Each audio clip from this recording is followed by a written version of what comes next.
Sister. ವಂದನೆಗಳು sister. ಕೂಡಿ ಬಂದಿರುವ ಎಲ್ಲರಿಗೂ ಯೇಸು ಕ್ರಿಸ್ತರ ನಾಮದಲ್ಲಿ ವಂದನೆಗಳು ಪ್ರಿಯರೇ.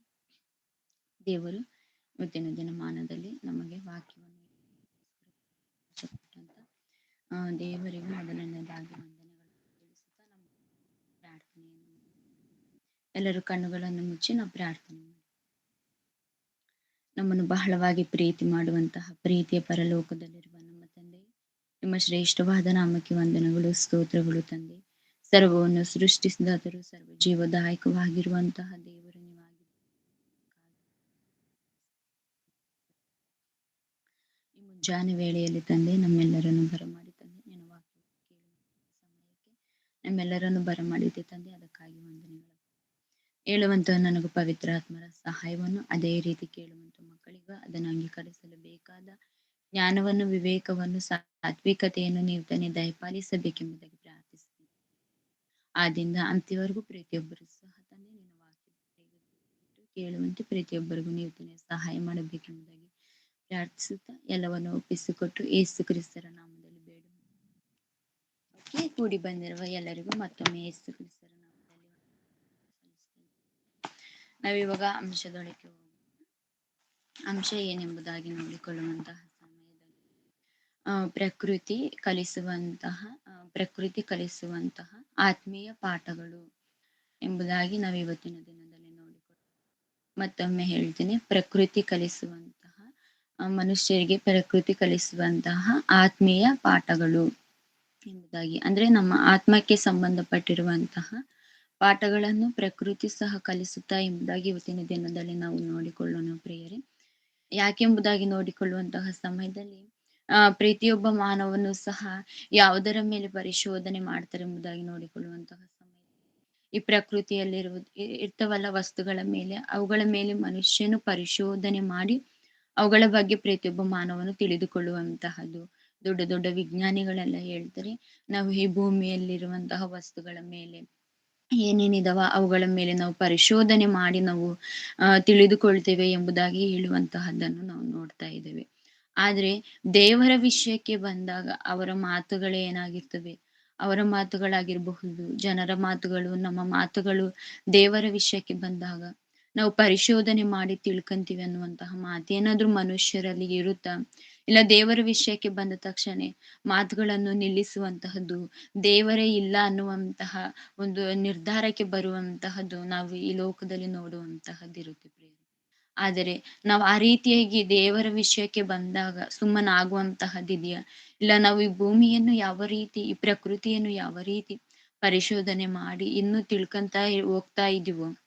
ನಮಗೆ ಗೊತ್ತು, ಪ್ರಕೃತಿಯಲ್ಲಿ ಅಂದ್ರೆ ಈ ಭೂಮಿ ಮೇಲೆ ಇರುವಂತಹ ವಸ್ತುಗಳ ಮೇಲೆ ಎಷ್ಟು ಪರಿಶೋಧನೆ ಮಾಡಿದ್ದಾರೆ, ಎಷ್ಟು ಪರ್ಸೆಂಟೇಜ್ ಮಾತ್ರ ತಿಳ್ಕೊಂಡಿದ್ದಾರೆ. ಇನ್ನು ಅವ್ರು ಸಾಯೋವರೆಗೂ ಇನ್ನು ಎಷ್ಟೇ ಕಾಲ ಹೋದ್ರೂ ಸಹ ಫುಲ್ಲು ನಾವು ತಿಳ್ಕೊಳಕ್ಕಾಗಲ್ಲ. ಅಷ್ಟೊಂದು ಈ ಭೂಮಿಯ ಮೇಲೆ ಇದೆ, ಅಷ್ಟೊಂದು ವಸ್ತುಗಳು ಇದಾವೆ, ಅಷ್ಟೊಂದು ಸಾಮಗ್ರಿಗಳು ಈ ಭೂಮಿ ಮೇಲೆ ಇದಾವೆ ಎಂಬುದಾಗಿ ಹೇಳುವಂತಹದ್ದನ್ನು ನಾವು ಕೇಳಿದೀವಿ. ಅದೇ ರೀತಿ ದೇವರ ಬಗ್ಗೆಯೂ ಸಹ ನಾವು ಪರಿಶೋಧನೆ ಮಾಡುವಂತಹ ಸಮಯದಲ್ಲಿ ಅದರ ರುಜುಗಳು ನಮ್ಗೆ ಏನಾದ್ರೂ ಸಿಗುತ್ತಾ? ನಾವು ಪರಿಶೋಧನೆ ಮಾಡಕ್ಕೆ ಏನಾದ್ರೂ ಇದೆಯಾ ಎಂಬುದಾಗಿ ನಾವು ಅರ್ಥ ಮಾಡಿಕೊಳ್ಳಬೇಕು. ಪರಿಶೋಧನೆ ಮಾಡಿದ್ರು ಸಹ ಏನನ್ನು ನೋಡಿ ನಾವು ಪರಿಶೋಧನೆ ಮಾಡಬೇಕು? ಯಾವುದನ್ನು ಅರ್ಥ ಮಾಡಿಕೊಂಡು ನಾವು ದೇವರಿದ್ದಾರೆ ಎಂಬುದಾಗಿ ನಾವು ನಂಬಬೇಕು ಎಂಬುದಾಗಿ ನಾವು ಇವತ್ತಿನ ದಿನದಲ್ಲಿ ತಿಳಿದುಕೊಳ್ಳೋಣ ಪ್ರಿಯರೇ. ಇವತ್ತಿನ ದಿನದಲ್ಲಿ ಅಂದ್ರೆ ಮಾನವನು ಯಾವ ರೀತಿ ಇರ್ತಾರಂದ್ರೆ, ಈ ಪ್ರಕೃತಿಯನ್ನು ಪರಿಶೋಧನೆ ಮಾಡುವಂತಹ ಸಮಯದಲ್ಲಿ ಯಾರು ಸಹ ಇನ್ನು ಫುಲ್ ಸ್ಟಾಪ್ ಅನ್ನುವಂತಹದ್ದಿಟ್ಟಿಲ್ಲ. ಇಲ್ಲಿಗೆ ಎಂಡ್ ಆಗಿದೆ, ಇನ್ನು ಮುಂದೆ ನಾವೆಷ್ಟೇ ಪರಿಶೋಧನೆ ಮಾಡಿದ್ರು ಏನು ಇಲ್ಲ, ನಾವೆಲ್ಲಾ ಪರಿಶೋಧನೆ ಮಾಡಿ ಎಲ್ಲವನ್ನು ತಿಳ್ಕೊಂಡಿದೀವಿ ಅನ್ನುವಂತಹದ್ದು ಮಾನವರಿಗೆ ಇನ್ನು ಫುಲ್ ಸ್ಟಾಪ್ ಅನ್ನುವಂತಹದ್ದಿಟ್ಟಿಲ್ಲ. ಇನ್ನು ಕಾಮ ಇಟ್ಕೊಂಡಿದ್ದಾರೆ, ಅಂದ್ರೆ ಇನ್ನು ಮುಂದೆ ಇದೆ. ಕಾಮ ಇಟ್ಟಿದ್ದಾರೆ ಅಂದ್ರೆ ಇನ್ನು ಮುಂದೆ ಇದೆ, ಇನ್ನು ಮುಂದೆ ಪರಿಶೋಧನೆ ಮಾಡ್ತೀವಿ, ನಮ್ಗಿನ್ನು ಸಂಪೂರ್ಣವಾದ ಮಾಹಿತಿ ಬಂದಿಲ್ಲ. ಯಾವ್ದ್ರ ಮೇಲಾದ್ರೂ ಅವ್ರೇನಾದ್ರೂ ಪರಿಶೋಧನೆ ಮಾಡ್ತಾ ಇದ್ರೆ ಅವ್ರು ಹೇಳ್ತಾರೆ, ನಾವ್ ಇದ್ರ ಮೇಲೆ ಪರಿಶೋಧನೆ ಮಾಡ್ತಾ ಇದೀವಿ, ನಮ್ಗಿನ್ನು ಪರಿಶೋಧನೆ ಸಂಪೂರ್ಣವಾಗಿ ಮಾಡಕ್ಕಾಗಿಲ್ಲ, ಮಾಡಾದ್ಮೇಲೆ ಅದು 1 ವರ್ಷ ಆಗುತ್ತೋ ಇಲ್ಲ 10 ವರ್ಷ ಆಗುತ್ತೋ, ಎಷ್ಟು ವರ್ಷ ಆಗುತ್ತೋ ಅಷ್ಟು ವರ್ಷದೊಳಗೆ ನಾವು ಮುಗಿಸಿ ಹೇಳ್ತೀವಿ ಅನ್ನುವಂತಹ ಮಾತುಗಳನ್ನು ಅವ್ರು ಮಾತಾಡ್ತಾರೆ. ಆದ್ರೆ ದೇವರ ವಿಷಯದಲ್ಲಿ ಮನುಷ್ಯನ ತರ ಮಾತಾಡ್ತಾ ಇದ್ದಾನ? ಇಲ್ಲ ಯಾವ್ದಾದ್ರು ಒಂದು ಸಂದರ್ಭವನ್ನು ಮಾತ್ರ ತೆಗೆದುಕೊಂಡು ದೇವರೇ ಇಲ್ಲ ಅನ್ನುವಂತಹ ಮಾತುಗಳನ್ನು ನಾವು ಕೇಳಿರ್ತೀವಿ. ಆತರ ಕಟ್ಟುನಿಟ್ಟಾದ ನಿರ್ಧಾರಕ್ಕೆ ನಾವು ಬರಬಾರ್ದು. ನಾವು ಸಹ ದೇವರ ವಿಷಯದಲ್ಲಿ, ಈ ಪ್ರಕೃತಿ ವಿಷಯದಲ್ಲೇ ಅಷ್ಟು ನಿರ್ಧಾರಗಳನ್ನು ತೆಗೆದುಕೊಳ್ಳುವಂತಹ ಸಮಯದಲ್ಲಿ ಎಷ್ಟೊಂದು ಆಲೋಚನೆ ಮಾಡ್ತಾರೆ, ಎಷ್ಟೊಂದು ಪರಿಶೋಧನೆ ಮಾಡ್ತಾರೆ ಮಾನವರು. ಅಂದ್ರೆ ದೇವರ ವಿಷಯಕ್ಕೆ ಬಂದ ತಕ್ಷಣ ಮಾತ್ರ ಅದು ನಿಲ್ಲುವಂತಹದ್ದಾಗಿರುತ್ತೆ ಪ್ರಿಯರೇ. ಆ ರೀತಿಯಾಗಿ ಆಗ್ಬಾರ್ದು. ದೇವರ ವಿಷಯದಲ್ಲೂ ಸಹ ನಾವು ಪರಿಶೋಧನೆ ಮಾಡಿ ತಿಳಿದುಕೊಳ್ಳುವಂತದ್ದಾಗ್ಬೇಕು. ಆಗ ಕೆಲವು ಜನಗಳು ಏನಂತ ಮಾತಾಡ್ತಾ ಇರ್ತಾರೆ ಅಂದ್ರೆ, ದೇವರೇ ಇಲ್ಲ ಈ ಭೂಮಿ ಮೇಲೆ, ದೇವರಿಲ್ದೆ ಇದ್ದಾಗ ನಾವ್ ಯಾಕೆ ದೇವರನ್ನು ನಂಬುವಂತಹದ್ದು ಎನ್ನುವಂತಹ ಮಾತುಗಳು ಮಾತಾಡ್ತಿರ್ತಾರೆ ಪ್ರಿಯರೇ. ಅವರಿಗೂ ಸಹ ದೇವರು ಒಂದು ಮಾತನ್ನು ಹೇಳಿದರೆ ಆ ವಾಕ್ಯವನ್ನು ಸಹ ನಾವು ನೋಡಿಕೊಳ್ಳೋಣ. ಅವರ ವಿಷಯದಲ್ಲಿ ದೇವರು ಏನ್ ಹೇಳಿದ್ದಾರೆ, ಅವ್ರು ಹೇಳಿರುವಂತಹ ಸಮಯದಲ್ಲಿ ನಾವು ಯಾವ ರೀತಿ ಅವರನ್ನ ಅವರಿಗೆ ಯಾವ ರೀತಿ ವಾಕ್ಯವನ್ನು ಸಹ ನಾವು ಹೇಳ್ಬೇಕೆಂಬುದಾಗಿ ಸಹ ದೇವರು ಬರೆಸಿರುವಂತಹದ್ದು.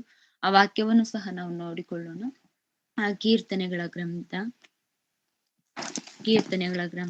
10ನೇ ಅಧ್ಯಾಯ 4ನೇ ವಚನ. ಕೀರ್ತನೆಗಳ ಗ್ರಂಥ 10ನೇ ಅಧ್ಯಾಯ 4ನೇ ವಚನ.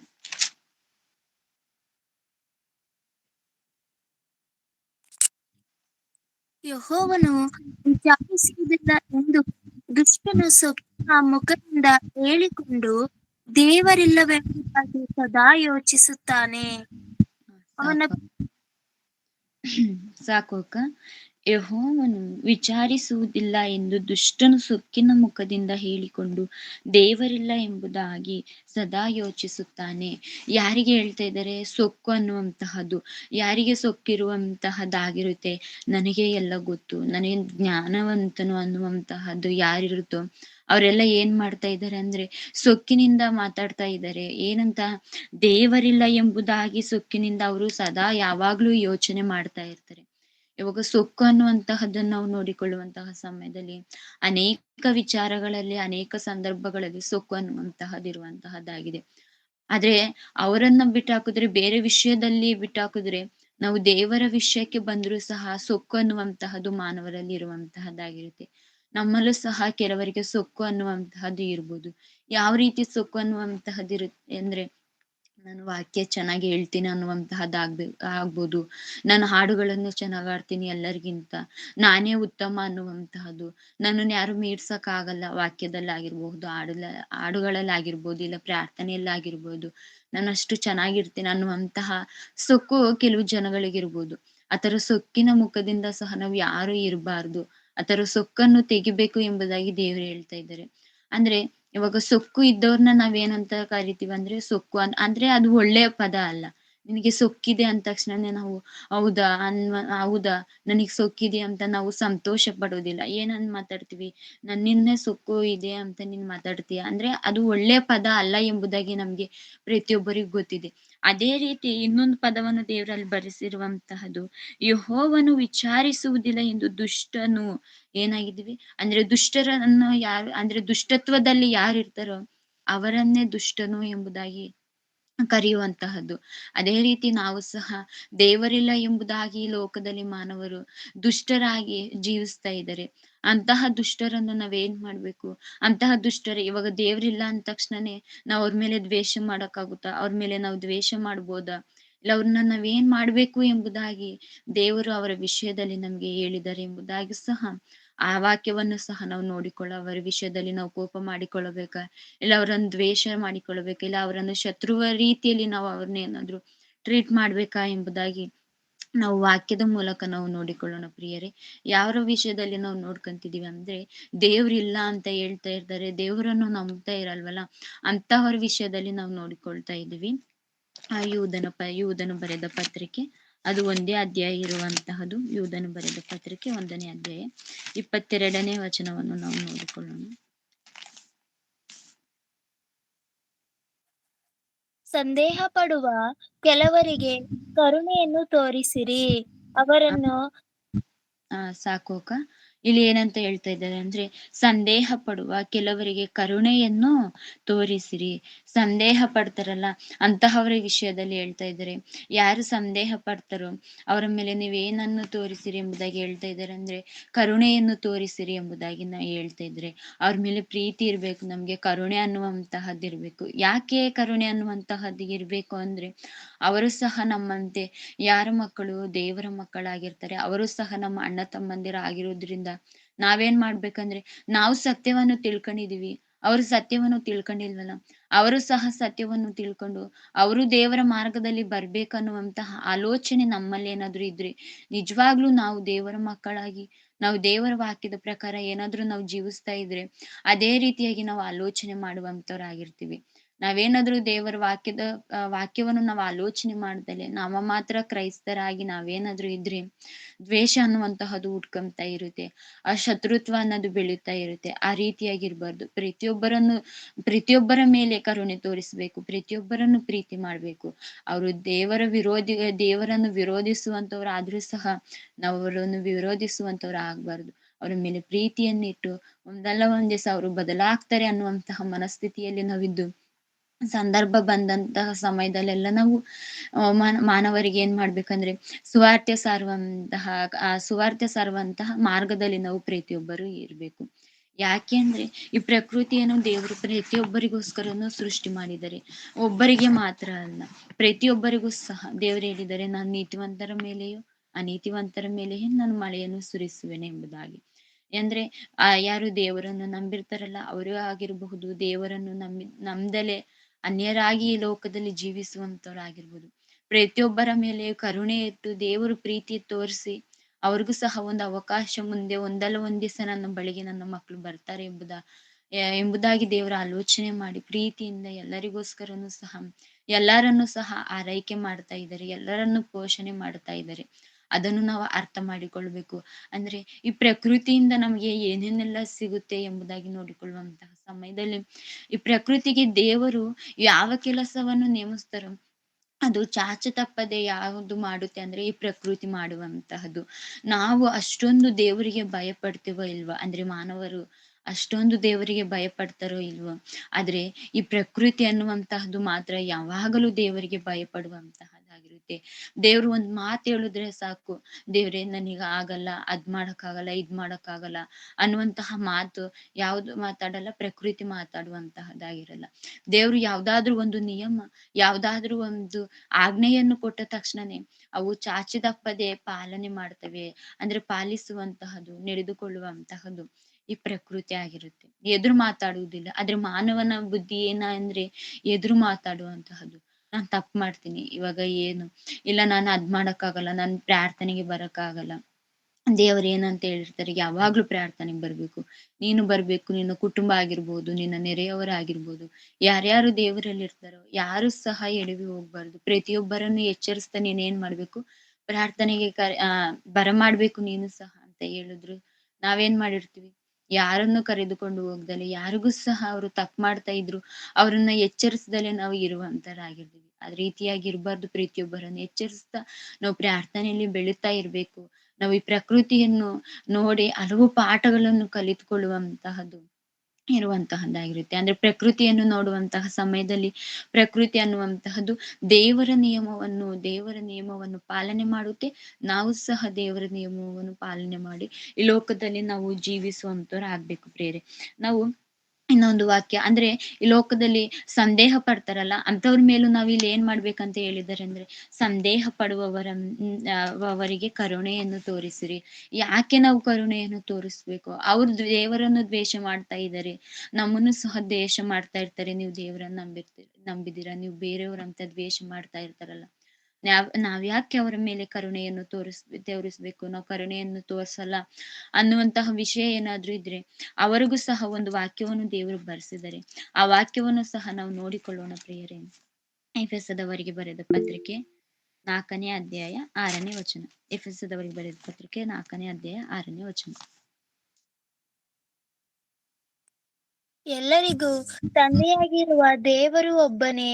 ಆತನು ಎಲ್ಲರ ಮೇಲಿರುವವನು, ಎಲ್ಲರ ಮುಖಾಂತರ ಕಾರ್ಯ ನಡೆಸುವವನು, ಎಲ್ಲರಲ್ಲಿ ವಾಸಿಸುವವನು ಆಗಿದ್ದಾನೆ. ಆಮೇನ್. ಸಾಕು ಅಕ್ಕ. ಇಲ್ಲಿ ಏನಂತ ಹೇಳ್ತಾ ಇದ್ದಾರೆ ಅಂದ್ರೆ, ಎಲ್ಲಾರಿಗೂ ತಂದೆ ಆಗಿರುವ ದೇವರು ಒಬ್ಬನೇ. ಯಾಕೆ ಅವ್ರ ಮೇಲೆ ಕರುಣೆ ಇಟ್ಟು ಅವ್ರ ಮೇಲೆ ಪ್ರೀತಿ ಮಾಡಿ ಯಾರು ದ್ವೇಷ ಮಾಡ್ಕೋಬೇಡಿ ಅಂತ ದೇವರು ಯಾಕೆ ಹೇಳ್ತಾ ಇದ್ದಾರೆ ಅಂದ್ರೆ, ನಮ್ಗೆಲ್ಲರಿಗೂ ಯಾರು ಒಬ್ಬರು ತಂದೆ ಒಬ್ಬನೇ ಆಗಿದ್ದಾನೆ. ಅವ್ರಿಗೆ ಬೇರೆ ತಂದೆ, ಇವ್ರಿಗೆ ಬೇರೆ ತಂದೆ, ಅವರಿಗೆ ಅವ್ರ ದೇವ್ರು, ನಮಗೆ ನಮ್ ದೇವ್ರು ಅನ್ನುವಂತಹದಿಲ್ಲ. ಪ್ರತಿಯೊಬ್ಬರಿಗೂ ಸಹ ದೇವರು ಒಬ್ಬನೇ ಆಗಿದ್ದಾನೆ. ಅದು ನಮ್ಮ ತಂದೆಯಾಗಿರುವಂತಹ ದೇವರು. ಎಲ್ಲರ ಮೇಲೆ ಕರುಣೆ ತೋರಿಸುವಂತಹದ್ದು ಆತನೇ. ಎಲ್ಲರಲ್ಲೂ ಕಾರ್ಯ ನಡೆಸುವಂತಹದ್ದು, ಎಲ್ಲರಲ್ಲೂ ವಾಸ ಮಾಡುವಂತಹದ್ದು ಜಯ ಜಯ ಯಾರಾಗಿದ್ದಾರೆ? ಎಫೆಸ ಸಿಸ್ಟರ್ ಎಫೆಸದವರಿಗೆ ಬರೆದ ಪತ್ರಿಕೆ 4ನೇ ಅಧ್ಯಾಯ 6ನೇ ವಚನ ಸಿಸ್ಟರ್. ಆಯ್ತಾಯ್ತು, ಓಕೆ. ಎಲ್ಲರ ಮೇಲಿರುವವನು, ಎಲ್ಲರಲ್ಲಿ ಕಾರ್ಯ ನಡೆಸುವವನು, ಎಲ್ಲರಲ್ಲೂ ವಾಸ ಮಾಡುವವರು ಯಾರಾಗಿರ್ತಾರೆ ಅಂದ್ರೆ ನಮ್ಮ ತಂದೆಯಾಗಿರುವಂತಹ ದೇವರು. ಅದಕ್ಕೋಸ್ಕರ ಹೇಳ್ತಾ ಇದ್ದಾರೆ, ನೀವು ಪ್ರತಿಯೊಬ್ಬರನ್ನು ಪ್ರೀತಿ ಮಾಡಿ, ಪ್ರತಿಯೊಬ್ಬರನ್ನು ದ್ವೇಷ ಮಾಡ್ಕೋಬೇಡಿ, ಅವ್ರ ಮೇಲೆ ಕರುಣೆ ಇಡಿ ಎಂಬುದಾಗಿ ದೇವರು ಹೇಳ್ತಾ ಇದ್ದಾರೆ. ಯಾಕೆ ಎಲ್ಲರಿಗೂ ಯಾವ ರೀತಿ ತಂದೆ ಅಂದ್ರೆ, ಇವಾಗ ನಾವು ಇವಾಗ ನಮ್ಮ ಪ್ರಧಾನ ಮಂತ್ರಿ ಆಗಿರ್ತಾರೆ. ಇವಾಗ ಪ್ರಧಾನ ಮಂತ್ರಿ ಆಗಿರುವಂತಹ ಸಮಯದಲ್ಲಿ ಎಲ್ಲಾರು ಅವರಿಗೆ ವೋಟ್ ಆಗಿರಲ್ಲ.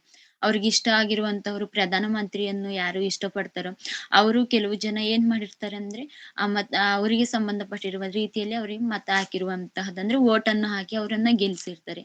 ಅವ್ರು ಗೆದ್ದಂತಹ ಸಮಯದಲ್ಲಿ ಯಾರು ವೋಟ್ ಹಾಕಿದಾರೋ ಅವ್ರಿಗೆ ಮಾತ್ರ ಇವ್ರು ಪ್ರಧಾನ ಮಂತ್ರಿ, ಯಾರು ವೋಟ್ ಹಾಕಿಲ್ವೋ ಅವರಿಗೆ ಪ್ರಧಾನ ಮಂತ್ರಿ ಅಲ್ಲ ಅನ್ನುವಂತಹದಿರಲ್ಲ.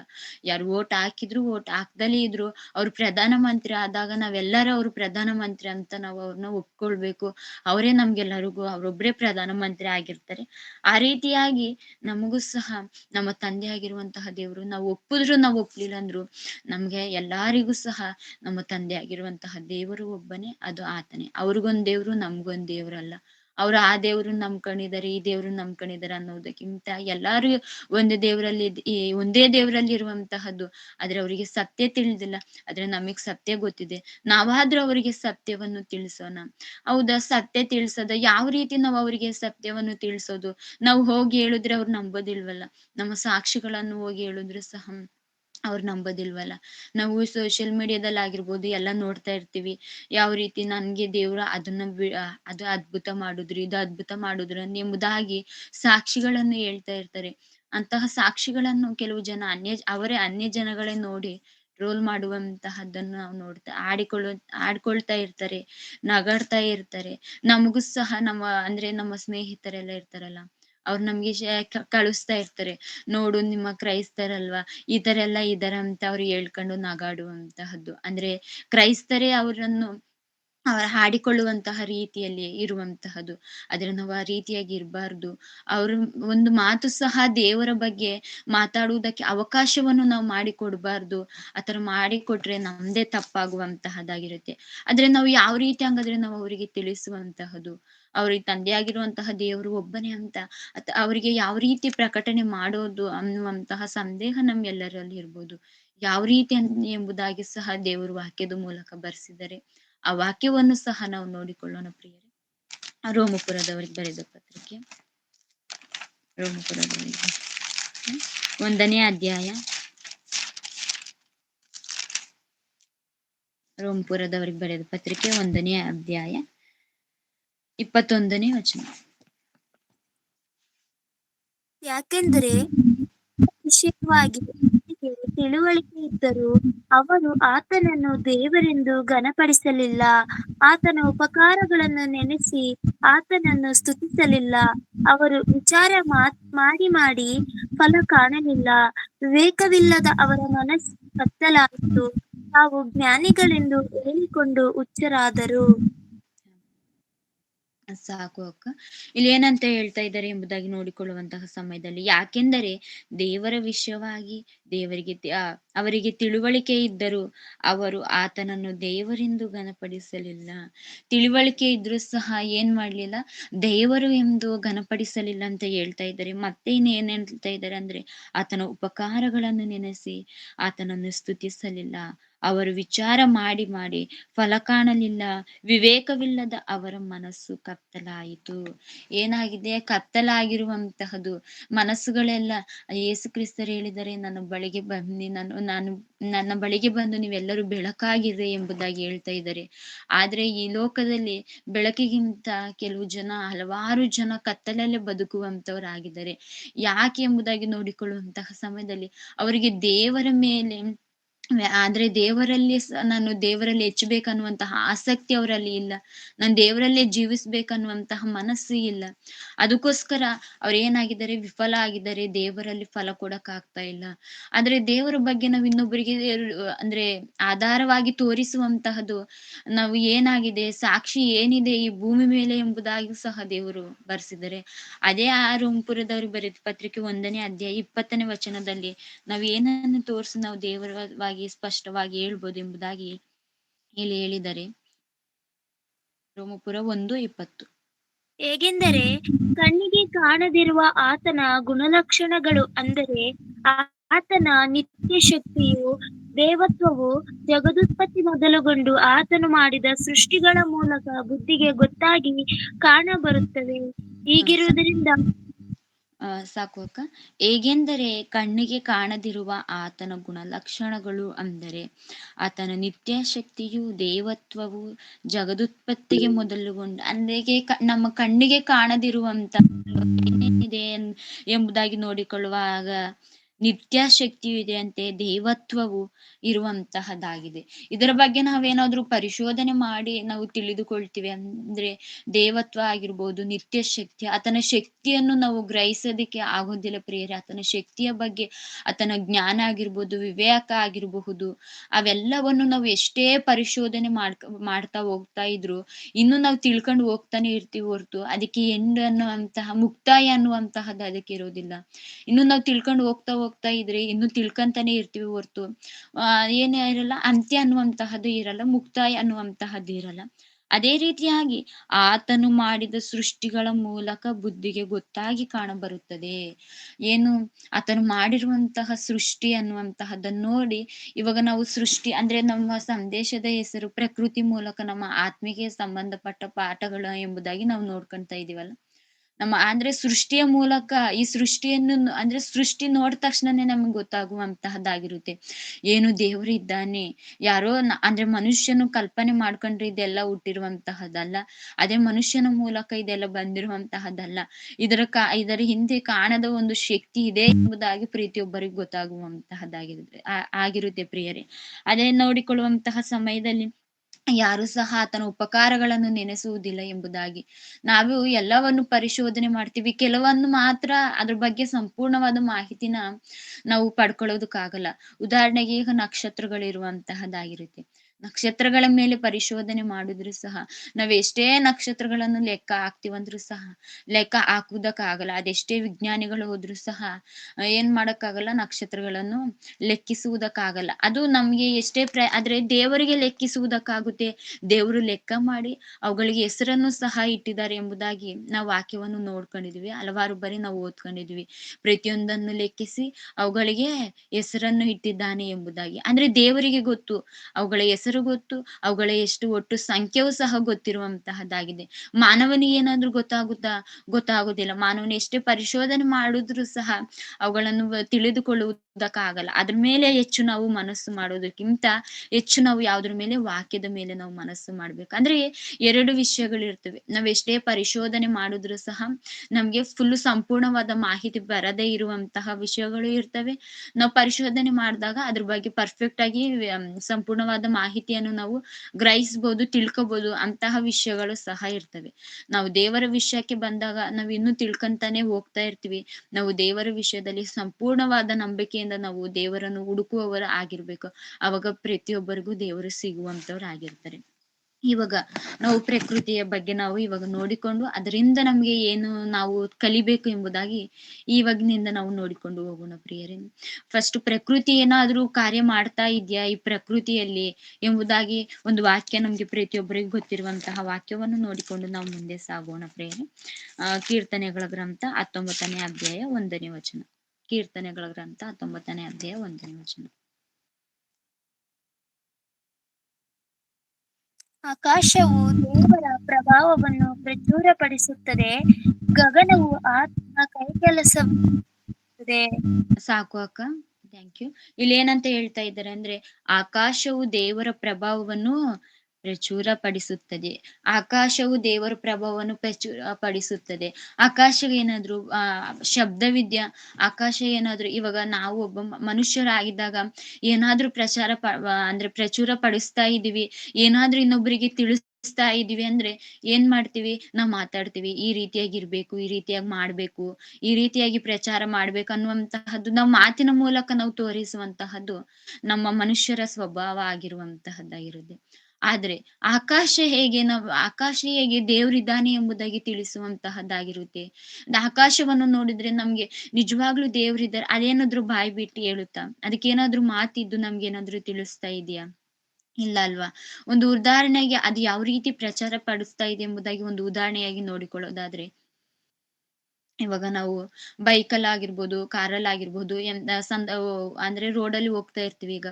ಅಂತಹ ಸಮಯದಲ್ಲಿ ಎಲ್ಲಾದ್ರೂ ಅಪಘಾತ ನಡೆಯುವಂತಹ ಸಂದರ್ಭದಲ್ಲಿ ಅಲ್ಲಿ ಬೋರ್ಡ್ ಹಾಕಿರುವಂತಹದ್ದು. ಅಲ್ಲಿ ಬೋರ್ಡ್ ಹಾಕಿರ್ತಾರೆ. ಅದೇ ರೀತಿಯಾಗಿ ಒಂದು ವಾಹನ ಬೈಕ್ ಮತ್ತೆ ಒಂದು ಕಾರು ಈ ತರ ಡಿಕ್ಕಿ ಹೊಡೆಯುವಂತಹ ಏನು ಚಿತ್ರವನ್ನು ಇಟ್ಟಿದ್ರೆ ನಮ್ಗೇನ ನಾವ್ ನೋಡಿದ ತಕ್ಷಣನೇ ಆ ಬೋರ್ಡ್ ನಮ್ಗೆ ಹೇಳೋದಿಲ್ಲ ಬಾಯಿ ಬಿಟ್ಟು. ಈ ತರ ಒಂದು ಬೈಕ್ ಆಗಿರ್ಬೋದು, ಒಂಥರ ಕಾರು ಈ ತರ ಫಾಸ್ಟ್ ಆಗಿ ಹೋದ್ರೆ ಈ ತರ ಡಿಕ್ಕಿ ಹೊಡೆಯುವಂತಹ ಜಾಗ ಇದು. ಅದಕ್ಕೋಸ್ಕರ ನೀವು ಸೇಫ್ ಆಗಿ ಹೋಗಿ ಅಂತ ಅದು ಬಾಯಿ ಬಿಟ್ಟು ಹೇಳೋದಿಲ್ಲ. ಆದ್ರೆ ಆ ಬೋರ್ಡ್ ನೋಡ್ ತಕ್ಷಣ ನಮ್ಗೆ ಏನಾಗುತ್ತೆ? ಅರ್ಥ ಆಗುತ್ತೆ. ಏನು ಇಲ್ಲ ಅಪಾಯ ಇದೆ, ಈ ರೀತಿ ಆಕ್ಸಿಡೆಂಟ್ ಆಗ್ಬೋದು, ಅಪಘಾತ ಆಗ್ಬೋದು. ನಾನ್ ಏನಾಗಿರ್ಬೇಕು? ಎಚ್ಚರಿಕೆಯಾಗಿ ಇರ್ಬೇಕು ಎಂಬುದಾಗಿ ನಮ್ಗೆ ಅರ್ಥವಾಗುತ್ತೆ. ನಮ್ಗೆ ಪ್ರತಿಯೊಂದು ಕಾಮನ್ ಸೆನ್ಸ್ ಅನ್ನುವಂತಹದ್ದು ಇರುತ್ತಲ್ಲ, ನಮ್ಮ ಜ್ಞಾನಕ್ಕೆ ನಮ್ಗೆ ಬುದ್ಧಿ ಅನ್ನುವಂತಹದ್ದಿಗೆ ಯಾವ ರೀತಿ ನಮ್ಗೆ ಗೊತ್ತಾಗುತ್ತೋ ಒಂದು ಬೋರ್ಡ್ ಅನ್ನು ನೋಡಿದಾಗ, ಓ ಇಲ್ಲಿ ಅಪಾಯ ಇದೆಯಾ?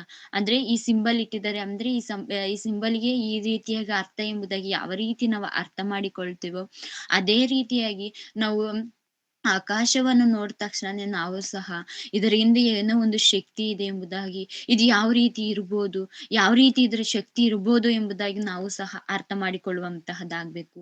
ಅಂದ್ರೆ ದೇವರ ನಿಯಮವನ್ನು ಯಾವುದು ಪಾಲನೆ ಮಾಡ್ತಾ ಇದೆ ಅಂದ್ರೆ ಈ ಪ್ರಕೃತಿ ಅನ್ನುವಂತಹದ್ದು ಈ ಪ್ರಕೃತಿಯಲ್ಲಿರುವಂತಹ ಪ್ರತಿಯೊಂದು ದೇವರು ಯಾವ್ದ್ಯಾವ್ದನ್ನು ನಿರ್ಮಾಣ ಮಾಡಿದ್ದಾನೋ, ಸೃಷ್ಟಿ ಮಾಡಿದ್ದಾನೋ ಪ್ರತಿಯೊಂದು ಸಹ ದೇವರ ಮಾತನ್ನು ಕೇಳ್ತಾ ಇದೆ. ಆದ್ರೆ ಮಾನವನು ಮಾತ್ರ ದೇವರ ಮಾತಿಗೆ ವಿರೋಧವಾಗಿರುವಂತಹದ್ದನ್ನ ನಾವು ನೋಡ್ತಾ ಇದ್ವಿ. ಅಂದ್ರೆ ದೇವರು ವಿರೋಧ ಮಾಡಿದ್ರೆ ಸುಮ್ನೆ ಇರೋದಿಲ್ಲ ಅಂತಾನೂ ನಮಗ್ ಗೊತ್ತು. ಯಾಕೆ ಸುಮ್ನಿದಾನೆ ಎಂಬುದಾಗಿ ಸಹ ನಮಗ್ ಗೊತ್ತು. ದೀರ್ಘ ಶಾಂತಿಯಿಂದ ಒಂದು ಆತ್ಮವು ಸಹ ನಶಿಸಿ ಹೋಗುವಂತಹದ್ದು ದೇವರಿಗೆ ಇಷ್ಟ ಇಲ್ಲ. ಪ್ರತಿಯೊಂದು ನಿಮ್ಮ ಆತ್ಮಗಳು ಯಾವ ರೀತಿ ರಕ್ಷಣೆ ಮಾರ್ಗದಲ್ಲಿ ಬಂದಿದಾವೋ ಅದೇ ರೀತಿ ಕೆಲವು ಆತ್ಮಗಳು ಸಹ ರಕ್ಷಣೆ ಮಾರ್ಗದಲ್ಲಿ ಬರ್ಬೇಕೆಂಬುದಾಗಿ ದೇವರು ಆಸೆ ಪಡ್ತಾ ಇದ್ದಾರೆ. ಅದಕ್ಕೋಸ್ಕರ ನಾವು ನಾಶ ಆಗ್ದಲೇ ಇನ್ನೂ ಇದ್ದೀವಿ. ಇವಾಗ ಇನ್ನೊಂದ್ರ ಬಗ್ಗೆ ಅಂದ್ರೆ ಆಕಾಶವು ಸಹ ಏನ್ ಮಾಡುತ್ತೆ ಅಂದ್ರೆ ದೇವರ ಪ್ರಭಾವವನ್ನು ಪ್ರಚುರಪಡಿಸುತ್ತದೆ. ಅದ್ ಬಾಯಿ ಬಿಟ್ಟು ಹೇಳಿಲ್ಲ ಅಂದ್ರೂ ನಮ್ಗೆ ನೋಡಿದ ತಕ್ಷಣನೇ ನಮಗೆ ಗೊತ್ತಾಗುವಂತಹದ್ದಾಗಿರುತ್ತೆ. ಎಷ್ಟು ಅದ್ಭುತವಾಗಿ, ಎಷ್ಟು ವಿಚಿತ್ರವಾಗಿ ದೇವರು ಮನುಷ್ಯನನ್ನು ಉಂಟು ಮಾಡಿದ್ದಾನೋ ಅದೇ ರೀತಿಯಾಗಿ ಪ್ರಕೃತಿಯನ್ನು ಸಹ ನಮ್ಗೆ ಊಹೆಗೂ ಮೀರಿದ ರೀತಿಯಲ್ಲಿ ದೇವರು ಸೃಷ್ಟಿ ಮಾಡಿದ್ದಾನೆ ಎಂಬುದಾಗಿ ಗೊತ್ತಾಗುತ್ತೆ. ಇನ್ನೊಂದು ವಾಕ್ಯವನ್ನು ನಾವು ನೋಡಿಕೊಳ್ಳೋಣ ಪ್ರಿಯರೇ. ಈ ಪ್ರಕೃತಿಗೆ ಸಂಬಂಧಪಟ್ಟ ರೀತಿಯಾಗಿ ಇನ್ನು ಯಾವುದು ನಮ್ಗೆ ಉತ್ತಮ ರೀತಿಯಲ್ಲಿ ನಮ್ಗೆ ಪಾಠವನ್ನು ಇನ್ನು ಯಾವುದು ಕಲಿಸುತ್ತೆ ಎಂಬುದಾಗಿ ಯೋಬನ ಗ್ರಂಥ 38ನೇ ಅಧ್ಯಾಯ. ಯೋಬನ ಗ್ರಂಥ 38ನೇ ಅಧ್ಯಾಯ 37ನೇ ವಚನ. 38, 37. 38. 38, 37. 38ನೇ ಅಧ್ಯಾಯ. ಜ್ಞಾನದಿಂದ ಮೇಘಗಳನ್ನು ಲೆಕ್ಕಿಸುವರು, ಆಕಾಶದಲ್ಲಿನ ಗುದ್ದಲಿಗಳನ್ನು ಮುಗಚು ಹಾಕಿ. ಸಾಕು ಅಕ್ಕ, ಥ್ಯಾಂಕ್ ಯು. ಇಲ್ಲಿ ಏನಂತಿದ್ದೇನೆ? ಜ್ಞಾನದಿಂದ ಯಾರು ಮೇಘಗಳನ್ನು ಲೆಕ್ಕಿಸುವರು ಎಂಬುದಾಗಿ ನಾವು ನೋಡಿಕೊಳ್ತಾ ಇದ್ದೀವಿ. ಜ್ಞಾನದಿಂದ ಮೇಘಗಳನ್ನು ಅಂದ್ರೆ ನಮ್ಮ ಜ್ಞಾನ ಇದೆಯಲ್ಲ, ಅದರಿಂದ ಯಾರು ತಾನೇ ನೀವು ಮೇಘಗಳನ್ನು ಲೆಕ್ಕ ಹಾಕುವುದಕ್ಕಾಗುತ್ತೆ? ಮೇಘ ಅಂದ್ರೆ ನಮ್ಗೆ ಪ್ರತಿಯೊಬ್ಬರಿಗೂ ಗೊತ್ತಿರುವಂತಹದ್ದಾಗಿರುತ್ತೆ. ಆ ಮೇಘಗಳನ್ನು ಯಾರು ತಾನೇ ಲೆಕ್ಕ ಹಾಕುವುದಕ್ಕಾಗುತ್ತೆ? ಲೋಕದಲ್ಲಿರುವಂತಹ ಮೋಡಗಳು ಎಷ್ಟೋ ನಾವು ಆಕಾಶದ ಮೇಲೆ ಕಣ್ಣೆತ್ತಿ ನೋಡಿರುವಂತಹ ಸಮಯದಲ್ಲಿ ನಮ್ಗೆ ಮೋಡಗಳು ಕಾಣಿಸ್ತಾ ಇರ್ತವೆ. ಮೋಡಗಳು ಯಾವ ಸಂದರ್ಭದಲ್ಲಿ ಬರ್ತವೆ ಎಂಬುದಾಗಿ ಸಹ ನಮ್ಗೆ ಪ್ರತಿಯೊಬ್ಬರಿಗೂ ಗೊತ್ತು. ಆ ಮೋಡಗಳು ಯಾವ ಸಂದರ್ಭದಲ್ಲಿ ಬರ್ತವೆ ನಮ್ಗೆ ಪ್ರತಿಯೊಬ್ಬರಿಗೂ ಗೊತ್ತಿರುವಂತಹದ್ದಾಗಿದೆ. ನಮ್ಮ ಜ್ಞಾನದಿಂದ ಏನಂತ ಹೇಳ್ತಾ ಇದ್ದಾರೆ, ಜ್ಞಾನದಿಂದ ಮೇಘಗಳನ್ನು ಲೆಕ್ಕಿಸುವವರು ಯಾರು? ಮೋಡಗಳನ್ನು ಸಹ ಮಾನವನು ಲೆಕ್ಕ ಮಾಡಕ್ಕಾಗೋದಿಲ್ವಾ ಎಂಬುದಾಗಿ ನೋಡುವ. ಒಂದೊಂದು ಮಳೆ ಸಂದರ್ಭ ಬರುತ್ತಲ್ಲ, ಅಂತಹ ಸಮಯದಲ್ಲಿ ಎಲ್ಲಾ ಮೋಡಗಳು ಒಂದೇ ಸಮನಾಗಿ ಬಂದಿರೋದಿಲ್ಲ. ಇವಾಗ ಬಂದಿರುವಂತಹ ಮೋಡಗಳು ಇನ್ನೊಂದು ಕೆಲವು ಕೆಲವು ಬೇರೆ ಸಮಯದಲ್ಲಿ ಮಳೆ ಬರುತ್ತಲ್ಲ, ಅಂತಹ ಸಮಯದಲ್ಲಿ ಬರೋದಿಲ್ಲ ಪ್ರಿಯರೇ. ಆ ರೀತಿಯಾಗಿ ಆ ಮೋಡಗಳನ್ನು ಸಹ ಲೆಕ್ಕ ಹಾಕುವುದಕ್ಕೆ ನಮ್ಮ ಕೈಯಲ್ಲಾಗಲ್ಲ. ಮೋಡಗಳಿಗೂ ಸಹ ಮೇಘಗಳಿಗೂ ಸಹ ದೇವರು ಒಂದು ಆಜ್ಞೆ ಕೊಡುವಂತಹ ಸಮಯದಲ್ಲಿ ಏನಾದ್ರೂ ದೇವರ ಆಜ್ಞೆ ಅನ್ನುವಂತಹದ್ದಾಗಿರಬಹುದು, ನಿಯಮ ಆಗಿರಬಹುದು, ಒಂದು ದೇವರು ಯಾವ್ದಾದ್ರು ಒಂದು ಮಾರ್ಗವನ್ನು ತೋರಿಸಿದ್ರೆ ಆ ಮಾರ್ಗದಲ್ಲಿ ಏನಾದ್ರೂ ಅವು ಪಾಲನೆ ಮಾಡ್ತವ ಮೇಘಗಳು ಸಹ ಎಂಬುದಾಗಿ ನಾವು ವಾಕ್ಯದ ಮೂಲಕನೇ ನೋಡಿಕೊಳ್ಳೋಣ ಪ್ರಿಯರೇ. ಅದೇ ಯೋಬನ ಗ್ರಂಥ 37ನೇ ಅಧ್ಯಾಯ 15ನೇ ವಚನ. ಅದೇ ಯೋಬನ ಗ್ರಂಥ 37ನೇ ಅಧ್ಯಾಯ 15ನೇ ವಚನ. ದೇವರು ಇವುಗಳಿಗೆ ನಿಯಮ ಮಾಡಿ ತನ್ನ ಮೇಘದ ಸಿಡಿಲು ಒಳೆಯ ಮಾಡುವ ರೀತಿ ನಿನಗೆ ಗೊತ್ತಿದೆಯೋ? ಸಾಕು ಅಕ್ಕ. ಒಂದು ವಚನವನ್ನು ನಾವು ನೋಡಿಕೊಳ್ಳೋಣ. ದೇವರು ಇವುಗಳಿಗೆ ನಿಯಮ ಮಾಡಿ, ಏನು ನಿಯಮವನ್ನು ಮಾಡಿ, ಅಂದ್ರೆ ದೇವರು ಒಂದು ನಿಯಮ ಕೊಡ್ತಾ ಇದ್ದಾರೆ ಯಾವುಗಳಿಗೆ, ಮೋಡಗಳಿಗೆ ಸಹ ಒಂದು ನಿಯಮ ಇರುವಂತಹದ್ದಾಗಿದೆ. ನಿಯಮವನ್ನು ಮಾಡಿ ತನ್ನ ಮೇಘದ ಸಿಡಿಲು ಹೊಡೆಯ ಮಾಡುವ ರೀತಿ ನಿನಗೆ ಗೊತ್ತಿದೆಯೋ? ಇವಾಗ ಮಳೆ ಬರುವಂತಹ ಸಮಯದಲ್ಲಿ ಫಸ್ಟು ತಾನಾಗೆ ಮಳೆ ಬರುವಂತಹದ್ದಾಗಿರಲ್ಲ. ಕೆಲವು ಮಳೆಯ ಸೀಸನ್ ಅಲ್ಲಿ ಯಾವ ರೀತಿ ಇರುತ್ತೆ ಅಂದ್ರೆ, ಫಸ್ಟು ಸಿಡಿಲು ಬರುವಂತಹದ್ದಿರುತ್ತೆ.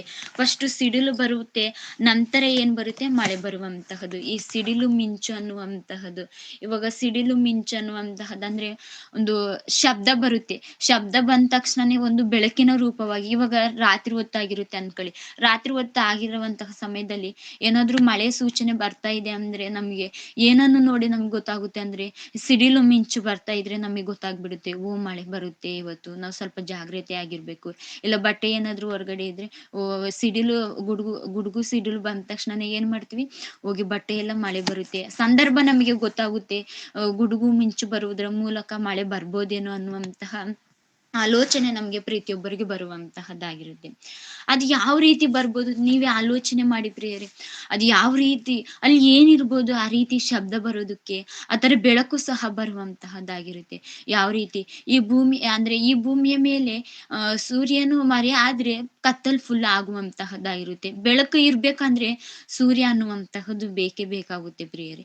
ಅದೇ ರೀತಿಯಾಗಿ ನಮ್ಮ ಮನೆಗೂ ಸಹ ಬೆಳಕು ಬೇಕಂದ್ರೆ ಕರೆಂಟ್ ಅನ್ನೋದು ಯಾವ ರೀತಿ ಇರ್ಬೇಕೋ, ಅಲ್ಲಿ ಆಕಾಶದಲ್ಲಿ ಇವಾಗ ರಾತ್ರಿ ಹೊತ್ತಾಗಿರುತ್ತೆ, ರಾತ್ರಿ ಹೊತ್ತು ಸೂರ್ಯನು ಸಹ ಇರೋದಿಲ್ಲ, ಅಲ್ಲೂ ಸಹ ಕರೆಂಟ್ ಅನ್ನುವಂತಹದ್ದು ಯಾವ ರೀತಿ ಇರೋದಿಲ್ಲ ಪ್ರಿಯರೇ. ಆದ್ರೆ ಸಿಡಿಲು ಮಿಂಚು ಒಂದೇ ಸತಿ ಒಂದು ಶಬ್ದದ ರೀತಿಯಾಗಿ ಬಂದ ತಕ್ಷಣವೇ ಏನ್ ಬರುತ್ತೆ ಅಂದ್ರೆ, ಒಂದು ಲೈಟ್ ತರ ಮಿಂಚು ಅನ್ನುವಂತಹದ್ದು ಬರ್ತಾ ಇರುತ್ತೆ. ಅದು ಯಾವ ರೀತಿ ಬರ್ಬೋದು, ಅದನ್ನ ಯಾವ ರೀತಿ ದೇವರು ಸೆಟ್ ಮಾಡಿರ್ಬೋದು ಎಂಬುದಾಗಿ ನಾವು ಆಲೋಚನೆ ಮಾಡ್ಬೇಕು ಪ್ರಿಯರೇ. ಇವಾಗ ಒಂದು ಬ್ಯಾಟ್ರಿಗೆ ನಾವು ಸೆಲ್ ಹಾಕುವಂತಹ ಸಮಯದಲ್ಲಿ ಸೆಲ್ಲಲ್ಲಿ ಎರಡು ತರ ಇರುವಂತಹದ್ದಾಗಿರುತ್ತೆ. ಒಂದು ಧನಾತ್ಮಕ, ಒಂದು ಋಣಾತ್ಮಕ, ಒಂದು ಪ್ಲಸ್ ಒಂದು ಮೈನಸ್ ಇರುವಂತಹದ್ದಾಗಿರುತ್ತೆ. ಆ ಒಂದು ಪ್ಲಸ್ ಒಂದು ಮೈನಸ್ ಸೇರಿದ್ರೆ ಮಾತ್ರ ಏನಾಗುವಂತಹದ್ದಾಗಿರುತ್ತೆ ಅಂದ್ರೆ ಲೈಟ್ ಅನ್ನುವಂತಹದ್ದು ಬರುವಂತಹದ್ದನ್ನು, ಒಂದು ಹೆಚ್ಚು ಒಂದು ಕಮ್ಮಿ ಅನ್ನುವಂತಹದ್ದು ಪ್ಲಸ್ ಮೈನಸ್ ಇರುವಂತಹದ್ದಾಗಿರುತ್ತೆ. ಎರಡು ಸೇರಿದ್ರೆ ಏನಾಗುತ್ತೆ ಅಂದ್ರೆ ಕರೆಂಟ್ ಉತ್ಪತ್ತಿ ಆಗುವಂತಹದ್ದು, ಆ ಟಾರ್ಚ್ ಆನ್ ಆಗುವಂತಹದ್ದನ್ನು ನಾವು ಈ ಭೂಮಿಯ ಮೇಲೆ ನೋಡುವಂತಹದ್ದಾಗಿರ್ತೀವಿ. ಒಂದು ಸೆಲ್ಲಿನಲ್ಲಿ ಆ ರೀತಿಯಾಗಿ ಇರುವಂತಹದ್ದು ಆಗಿರುತ್ತೆ. ಅದೇ ರೀತಿಯಾಗಿ ಏನಾದ್ರೂ ಆಕಾಶದ ಮೇಲೆ ಒಂದು ಗುಡುಗು ಮಿಂಚು ಅನ್ನುವಂತಹದ್ದು ಬರ್ತಾ ಇರುತ್ತಲ್ಲ, ಆ ಬೆಳಕು ಬರುವಂತಹ ಸಮಯದಲ್ಲಿ ಆ ತರ ಏನಾದ್ರೂ ಅಲ್ಲೇನಾದ್ರೂ ಕನೆಕ್ಷನ್ ಇದೆಯಾ ಎಂಬುದಾಗಿ ನೋಡಿಕೊಳ್ಳುವಾಗ ಅಲ್ಲೂ ಸಹ ಆ ರೀತಿ ಒಂದು ಕನೆಕ್ಷನ್ ಇದೆ ಪ್ರಿಯರೇ. ಯಾವ ರೀತಿ ಎಂಬುದಾಗಿ ನೋಡಿಕೊಳ್ಳುವಂತಹ ಸಮಯದಲ್ಲಿ ಎರಡೂ ದಿಕ್ಕುಗಳಿಂದ, ಎರಡೂ ಕಡೆಯಿಂದ ಸೇರಿದ್ರೆ ಮಾತ್ರ ಒಂದು ಶಬ್ದ ಬರುವಂತಹದ್ದಾಗಿರುತ್ತೆ. ಒಂದು ಮಿಂಚು ಬಂದು ಒಂದು ದೊಡ್ಡ ಶಬ್ದದಿಂದ ಮಳೆ ಬರುವಂತಹದ್ದಾಗಿರುತ್ತೆ. ಎರಡು ಕಡೆಯಿಂದನೂ ಸಹ ಶಬ್ದ ಬರುವಂತಹದ್ದಾಗಿರುತ್ತೆ. ಅಂದ್ರೆ ಅಲ್ಲಿ ಒಂದು ಶಬ್ದ ಬಂದಂತಹ ಸಮಯದಲ್ಲಿ ಒಂದು ಮಿಂಚು ಬರುತ್ತೆ, ನಮ್ಗೆ ಅವಾಗ ಭಯ ಆಗುತ್ತೆ. ಇದು ಯಾವ ರೀತಿ ಬರ್ತಾ ಇರ್ಬೋದು ಎಂಬುದಾಗಿ ನಾವೇನಾದ್ರೂ ಹೊರಗಡೆ ನಿಂತು ನೋಡಕ್ಕಾಗುತ್ತಾ? ಇಲ್ಲ. ಆತರ ಮಿಂಚು ಭಯ ಆಗುತ್ತೆ ನಮ್ಗೆ. ಅದು ಒಂದು ಶಬ್ದ ಬಂದ ತಕ್ಷಣ ನಾವೆಲ್ಲರೂ ಏನ್ ಮಾಡ್ತೀವಿ ಅಂದ್ರೆ ಹೊರಗಡೆ ಇರುವಂತವ್ರು ಸಹ ಮನೆಯೊಳಗ್ ಬಂದು ಮನೆಯೊಳಗ್ ಬರ್ತೀವಿ. ಯಾಕೆ? ನಮ್ಗೆ ಭಯ ಆಗುತ್ತೆ. ಆ ರೀತಿಯಾಗಿ ಆತರ ಶಬ್ದವನ್ನು ಮಾಡ್ತಾ ಇರೋದು ಯಾರು ಅಂದ್ರೆ, ಇಲ್ಲೇ ಆ ಮೋಡಗಳ ಮುಖಾಂತರ ಮೋಡ ಕವ್ದಾಗಲ್ವಾ ಆ ರೀತಿಯಾಗಿ ಆಗೋದು. ಅಂದ್ರೆ ಸಿಡಿಲು ಹೊಳೆಯ ಮಾಡುವ ರೀತಿ ನಿನಗೆ ಗೊತ್ತಿದೆಯಾ? ನಮ್ಗೇನಾದ್ರೂ ಊಹೆಗೇನಾದ್ರೂ ಬರುತ್ತಾ? ಅದು ಯಾವ ರೀತಿ ಆಗುತ್ತೆ, ಯಾವ ಸಂದರ್ಭದಲ್ಲಿ ಆಗುತ್ತೆ ಎಂಬುದಾಗಿ ನಮಗೆ ಗೊತ್ತಿದೆಯಾ? ಅದ್ ಗೊತ್ತಾಗೋದಿಲ್ಲ ಪ್ರಿಯರೇ. ಆ ರೀತಿಯಾಗಿ ಅವುಗಳನ್ನು ದೇವರು ಸೃಷ್ಟಿ ಮಾಡಿರುವಂತಹದ್ದು. ಅದೇ ರೀತಿಯಾಗಿ ಮೋಡಗಳ ತೂಗಾಟವನ್ನು ಜ್ಞಾನಪೂರ್ಣನ ಅದ್ಭುತ ಕಾರ್ಯಗಳನ್ನು ಅ ಕೊ ಅದ್ ತಿಳಿದುಕೊಂಡಿದ್ದೀಯಾ? ಮೋಡಗಳ ತೂಗಾಟವನ್ನು. ಇವಾಗ ಮೋಡಗಳ ತೂಗಾಟವನ್ನು ಅಂದ್ರೆ ನಾವು ನೋಡಿಕೊಳ್ಳೋಣ. ಮೋಡಗಳು ಎಲ್ಲಿದ್ದಾವೆ ಅಂದ್ರೆ ಈ ಭೂಮಿಯ ಮೇಲೆ ಇವಾಗ ನಾವು ಭೂಮಿ ಮೇಲೆ ನಿಂತಿದೀವಿ, ಕೂತಿದೀವಲ್ಲ. ಭೂಮಿ ಇಲ್ಲ ಅಂದ್ರೆ ನಾವು ಅಂದ್ರೆ ಭೂಮಿ ಇಲ್ದಲೆ ನಾವು ತೇಲ್ತಾ ಇಲ್ಲ. ಭೂಮಿಯ ಮೇಲೆ ನಾವು ನಿಂತಿರುವಂತಹದ್ದು, ಇಲ್ಲ ಕೂತಿರುವಂತಹದ್ದಾಗಿದೆ. ಆದ್ರೆ ಮೋಡಗಳು ಯಾವ ರೀತಿ ಇದಾವೆ? ಮೋಡಗಳು ಅಂದ್ರೆ ಈ ಭೂಮಿಯ ಮೇಲೆನೆ ಸಹ ಆಕಾಶದಲ್ಲಿ ಏನ್ ಮಾಡ್ತಾ ಇದಾವೆ ಅಂದ್ರೆ ಅವು ತೇ ತೂಗಾಡ್ತಾ ಇರುವಂತಹದ್ದನ್ನು ನಾವು ನೋಡ್ತಾ ಇದ್ದೀವಿ. ಇವಾಗ ಮಳೆ ಅನ್ನುವಂತಹದ್ದು ನಾವು ಆಗ್ಲೇ ನೋಡ್ಕೊಂಡ್ವಿ. ನೀತಿವಂತರ ಮೇಲೆಯೂ ಅನೀತಿವಂತರ ಮೇಲೆಯೂ ಪ್ರತಿಯೊಬ್ಬರ ಮೇಲೆಯೂ ದೇವರು ಮಳೆಯನ್ನು ಸುರಿಸ್ತಾ ಇದ್ದಾರೆ ಎಂಬುದಾಗಿ. ಮಳೆಯನ್ನು ಯಾವ ರೀತಿ ಅಲ್ಲಿ ಅಂದ್ರೆ ನೀರನ್ನ ಅಲ್ಲಿ ಯಾವ ರೀತಿ ದೇವರು ಸ್ಟಾಕ್ ಮಾಡಿದ್ದಾರೆ ಎಂಬುದಾಗಿ ನಾವು ಪ್ರತಿಯೊಬ್ಬರು ಆಲೋಚನೆ ಮಾಡ್ಬೇಕು ಪ್ರಿಯರೇ. ನಾವು ಇವಾಗ ಭೂಮಿಯ ಮೇಲಿಂದ ಮೇಕೆ ಯಾವುದೇ ಒಂದು ವಸ್ತುವನ್ನು ಎಸೆದ್ರು ಸಹ ಏನ್ ಮಾಡಲ್ಲ, ಅದು ನಿಲ್ಲುವಂತಹದ್ದಾಗಿರಲ್ಲ. ಭೂಮಿಯ ಮೇಲೆ ಬಂದ್ ನಿಲ್ಲುತ್ತೆ. ಮಾನವನ ಅದಕ್ಕೆ ಪರಿಶೋಧನೆ ಮಾಡಿ ಭೂಮಿಗೆ ಗುರುತ್ವಾಕರ್ಷಣೆ ಬಲ ಇದೆ. ಅದಕ್ಕೋಸ್ಕರ ಏನ್ ಮಾಡ್ತಾ ಇದೆ ಅಂದ್ರೆ ಭೂಮಿ ಅದನ್ನ ಎಳೆದುಕೊಳ್ತಾ ಇದೆ ಎಂಬುದಾಗಿ ಹೇಳ್ತಾ ಇದ್ದೇವೆ. ಆದ್ರೆ ಮೋಡಗಳನ್ನು ಯಾವ ರೀತಿ ಎಳೆದುಕೊಳ್ಳುವಂತಹದ್ದು? ಮೋಡಗಳು ಮಾತ್ರ ಆಕಾಶದಲ್ಲಿ ಇರುವಂತಹದ್ದು. ಅವು ತೂಗಾಡ್ತಾ ಇದಾವೆ. ಅವುಗಳನ್ನ ಯಾವುದೇ ಒಂದು ಸ್ತಂಭದಿಂದ ಆಗಿರಬಹುದು, ಯಾವುದೇ ಗೋಡೆಗಳನ್ನು ಕಟ್ಟಿ ನಿಲ್ಲಿಸಿರುವಂತಹದ್ದೇ ಇಲ್ಲ ಪ್ರಿಯರೇ. ಅವು ಹಾಗೇ ದೇವ್ರು ಯಾವ ರೀತಿ ನಿಯಮ ಮಾಡಿ, ಯಾವ ರೀತಿ ಆಜ್ಞೆಯನ್ನು ಕೊಟ್ಟು ದೇವ್ರು ಯಾವ ರೀತಿ ನಿಲ್ಸಿದನೋ, ಅವುಗಳು ಅದೇ ರೀತಿಯಾಗಿ ನಿಂತಿರುವಂತಹದ್ದು. ನಿಂತಿದವೆ. ಅಕಸ್ಮಾತ್ ಎಷ್ಟೋ ನೀರು ಅಲ್ಲಿ ಇಷ್ಟೇ ನೀರಿರುವಂತಹದ್ದು, ಇದಕ್ಕಿಂತ ಹೆಚ್ಚು ನೀರಿಲ್ಲ ಅನ್ನುವಂತಹದ್ದು ಇಲ್ಲ ಪ್ರಿಯರೇ. ಎಷ್ಟು ನೀರನ್ನು ಆಕಾಶದ ಮೋಡಗಳಲ್ಲಿ ಎಷ್ಟು ನೀರಿರುವಂತಹದ್ದಾಗಿರುತ್ತೆ ಅಂದ್ರೆ ಸಮುದ್ರಗಳೇ ತುಂಬುವಷ್ಟು, ಮಹಾ ಸಮುದ್ರಗಳೇ ತುಂಬುವಷ್ಟು ನೀರು ಎಲ್ಲಿರುತ್ತಂದ್ರೆ ಆಕಾಶದಲ್ಲಿ ಮೋಡಗಳಲ್ಲಿ ಇರುವಂತಹದ್ದನ್ನು ನಾವು ಕಾಣ್ಬೋದು. ಇವಾಗ ಒಂದ್ ಬಾರಿ ಮಳೆ ಬಂದ ತಕ್ಷಣನೇ ಒಂದು 10 ನಿಮಿಷ, ಒಂದು 5 ನಿಮಿಷ, 10 ನಿಮಿಷ ಜೋರಾಗಿ ಮಳೆ ಬಂತಂದ್ರೆ ಎಷ್ಟು ಸಂತೋಷ ಪಡ್ತೀವಲ್ಲ.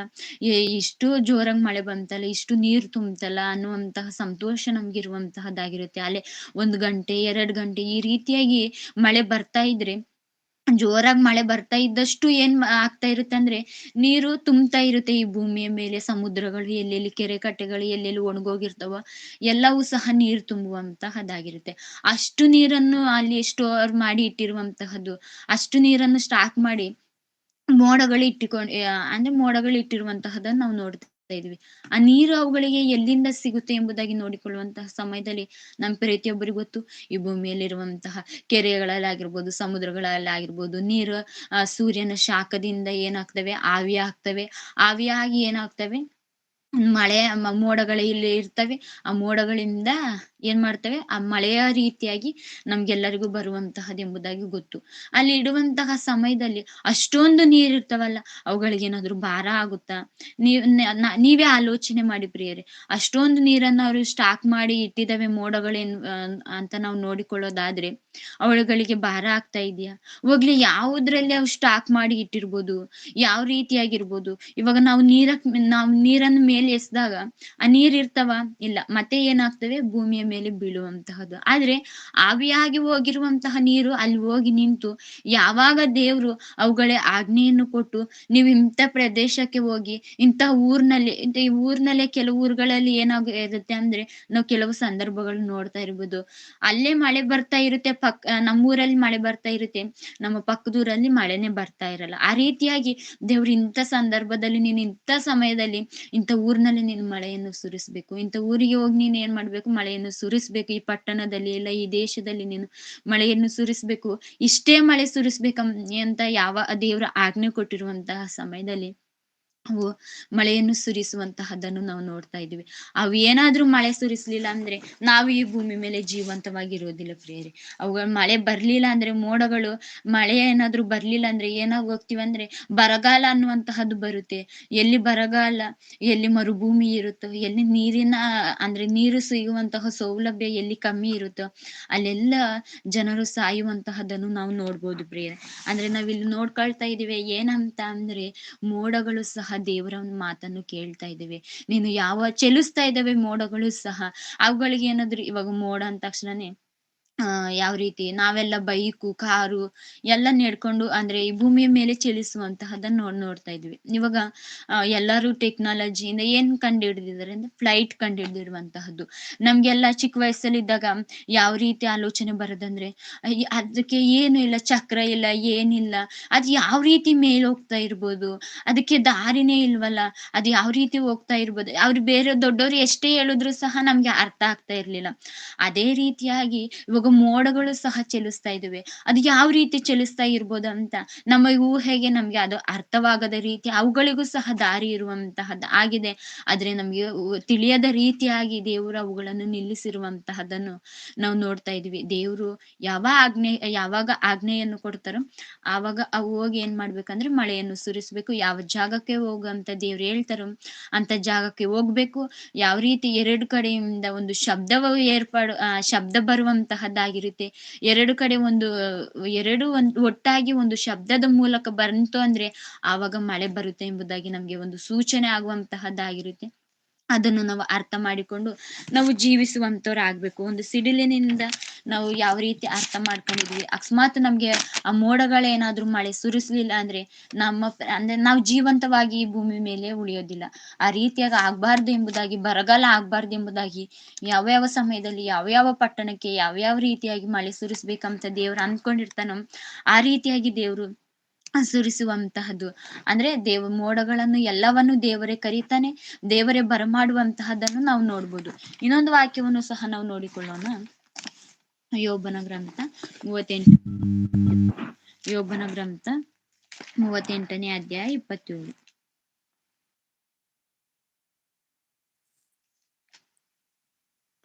ವೃಷ್ಟಿಯ ಪ್ರವಾಹಕ್ಕೆ ಕಾಲುವೆಯನ್ನು ಗರ್ಜಿಸುವ ಸಿಡಿಲಿಗೆ ದಾರಿಯನ್ನು ಯಾರು ಕಡಿದರು? ಸಾಕು ಅಕ್ಕ. ವೃಷ್ಟಿಯ ಪ್ರವಾಹಕ್ಕೆ ಕಾಲುವೆಯನ್ನು ಗರ್ಜಿಸುವ ಸಿಡಿಲಿಗೆ ದಾರಿಯನ್ನು ಯಾರು ಕಡಿದಾರು? ಗರ್ಜಿಸುವ ಸಿಡಿಲು ಬಂದಾಗ ಭಯ ಆಗೇ ಆಗುತ್ತೆ. ಎಂತವ್ರಿಗಾದ್ರೂ ಸಿಡಿಲು ಬಂದ ತಕ್ಷಣ ಏನಾಗುತ್ತೆ? ಭಯ ಆಗುವಂತಹದ್ದಾಗಿರುತ್ತೆ. ಅಂತಹ ಸಿಡಿಲಿಗೆ ದಾರಿಯನ್ನು ಯಾರು ಕಡಿದಾರು? ನಾವೇನಾದ್ರೂ ಅವುಗಳಿಗೆ ದಾರಿ ಮಾಡಿಕೊಡಕ್ಕಾಗುತ್ತಾ ಎಂಬುದಾಗಿ ನೋಡಿಕೊಳ್ಳುವಂತಹ ಸಮಯದಲ್ಲಿ ಇಲ್ಲ. ನಾವೇನಾದ್ರೂ ಆ ರೀತಿಯಾಗಿ ಶಬ್ದ ಬರ್ಲಿ ಎಂಬುದಾಗಿ ನಾವೇನಾದ್ರೂ ಅವನ್ನ ಸೃಷ್ಟಿ ಮಾಡುದು ಅಂತ ನೋಡುವಂತಹ ಸಮಯದಲ್ಲಿ ನಾವ್ ಯಾರು ಸೃಷ್ಟಿನೂ ಮಾಡಿಲ್ಲ. ನಾವು ಯಾವ ರೀತಿ ಅದರ ಶಬ್ದ ಯಾವ ರೀತಿ ಬರುತ್ತೆ ಎಂಬುದಾಗಿ ನಾವು ಊಹೆ ಮಾಡಕ್ಕಾಗಲ್ಲ. ಆ ರೀತಿಯಾಗಿ ಅವುಗಳನ್ನು ದೇವರು ಸೃಷ್ಟಿ ಮಾಡಿದ್ದಾರೆ ಎಂಬುದಾಗಿ ನೋಡ್ಕೊಂತಾ ಇದೀವಿ. ಅವುಗಳಿಗೆ ದಾರಿ ಮಾಡಿ ಕೊಡುವಂತಹದ್ದಾಗಿರ್ಬೋದು, ಅವುಗಳಿಗೆ ಆಜ್ಞೆ ಕೊಡುವಂತಹದ್ದಾಗಿರ್ಬೋದು ಯಾರಂದ್ರೆ ದೇವ್ರು ಮಾತ್ರ ಆಗಿರ್ತಾರೆ. ಅದು ದೇವ್ರ ಕೈಲಿ ಮಾತ್ರ ಆಗಿರುತ್ತೆ. ನಮ್ ಕೈಲಿ ಏನಾದ್ರೂ ಹೋಗಿ ಮೋಡಗಳಲ್ಲಿ ನೀರನ್ನು ತುಂಬಿಸಿ ಅವಾಗ ಯಾವಾಗ ಬೇಕು ಮಾನವನು ಯಾವಾಗ ಮಳೆ ಬೇಕು ಅಂತನೋ ಆವಾಗ ಏನಾದ್ರೂ ಮಳೆ ಸುರ್ಸಕ್ಕೆ ಮಾನವರ ಕೈಯಲ್ಲಿ ಆಗುತ್ತಾ ಎಂಬುದಾಗಿ ನೋಡಿಕೊಳ್ಳುವಂತಹ ಸಮಯದಲ್ಲಿ ಮಾನವರ ಕೈಯಲ್ಲಿ ಆಗೋದಿಲ್ಲ ಪ್ರಿಯರೇ. ಮಾನವನ ಆತರ ಪ್ರಯತ್ನ ಪಡ್ತೀನಂತ ಹೋದ್ರು ಅದು ಎಷ್ಟು ಒಂದು ಊರಿಗೆ ಏನೋ ಮಳೆ ತರಿಸ್ಬೋದು, ಇಲ್ಲ ಒಂದು ಊರಿಗೋ ಇಲ್ಲ ಒಂದು ನಗರಕ್ಕೋ ಒಂದು ಜಿಲ್ಲೆಗೇನೋ ಮಳೆ ತರಿಸ್ಬೋದು ಅಂತ ಏನಾದ್ರೂ ಊಹೆ ಆದ್ರೆ ಅಂದಾಜಾಗ ನಾವು ಆಲೋಚನೆ ಮಾಡಿದ್ರೆ ಅದು ಸಹ ಯಾವಾಗ್ಲೂ ಈ ಸುಗ್ಗಿ ಕಾಲ ಬರುವಂತಹದ್ದಾಗಿರ್ಬಹುದು, ಮಳೆಗಾಲ ಬರುತ್ತಲ್ಲ, ಮಳೆಗಾಲದಲ್ಲಿ ಅದೆಷ್ಟೋ ಮಳೆ ಪ್ರವಾಹಗಳ ಅಮ್ಮ ಯೋಬನು 38:20. Okay, thank you. ಅಂದ್ರೆ ಯಾವ ರೀತಿ ಅವುಗಳಿಗೆ ದಾರಿ ಮಾಡಿ ಕೊಡೋಕ್ ಆಗೋದಿಲ್ಲ ನಮ್ಗೆ. ಅದೇ ರೀತಿಯಾಗಿ ಅಷ್ಟು ಮಳೆಯನ್ನು ಸಹ ನಾವು ಸುರಿಸೋಕ ಆಗಲ್ಲ, ಅಷ್ಟು ಮಳೆಯನ್ನು ಸಹ ಬರಮಾಡೋದಕ್ಕೆ ಆಗಲ್ಲ ಪ್ರಿಯರೇ. ಅವೆಲ್ಲ ಆಗುವಂತಹದ್ದು ಯಾರ ಕೈಯಲ್ಲಿ ಅಂದ್ರೆ ಅವೆಲ್ಲ ಆಗುವಂತಹದ್ದು ದೇವರ ಕೈಯಲ್ಲಿ ಮಾತ್ರ. ಆ ರೀತಿಯಾಗಿ ಯಾರನ್ನು ನಾವು ಕೀರ್ತನೆ ಗ್ರಂಥ ಓದೋದೇನ್ ಬೇಡ, ಕೀರ್ತನೆಗಳಂತ 135:7 ಸಹ ಮಿಂಚನ್ನು ಬರುವಂತಹದ್ದು, ಮಿಂಚಿಗೂ ಸಹ ಮಿಂಚು ಬರುತ್ತಲ್ಲ ಅದನ್ನು ಬರಮಾಡುವಂತಹದ್ದು ಯಾರಂದ್ರೆ ದೇವರ ಮಿಂಚನ್ನು ಸಹ ಬರಮಾಡ್ತಾನೆ ಎಂಬುದಾಗಿ ದೇವರು ಹೇಳ್ತಾ ಇದ್ರು. ಒಂದೇ ಸತಿ ಬೆಳಕು ಬರುವಂತ ಫುಲ್ಲು ಕತ್ಲಿರುತ್ತೆ, ಕರೆಂಟ್ ಎಲ್ಲ ಹೋಗಿರುತ್ತೆ. ಅಂತ ಸಮಯದಲ್ಲಿ ಒಂದು ಮಿಂಚು ಬಂದ ತಕ್ಷಣನೇ ಫುಲ್ಲು ಒಂದ್ ರೀತಿಯಾಗಿ, ಇವಾಗ ಕರೆಂಟ್ ಬಂದ ತಕ್ಷಣ ಬೆಳಕು ಬಂದು ಮತ್ತೆ ಕರೆಂಟ್ ಹೋದಾಗ ಯಾವ ರೀತಿ ಕತ್ತಲೆ ಆಗುತ್ತೋ ಅದೇ ರೀತಿಯಾಗಿ ಮಿಂಚು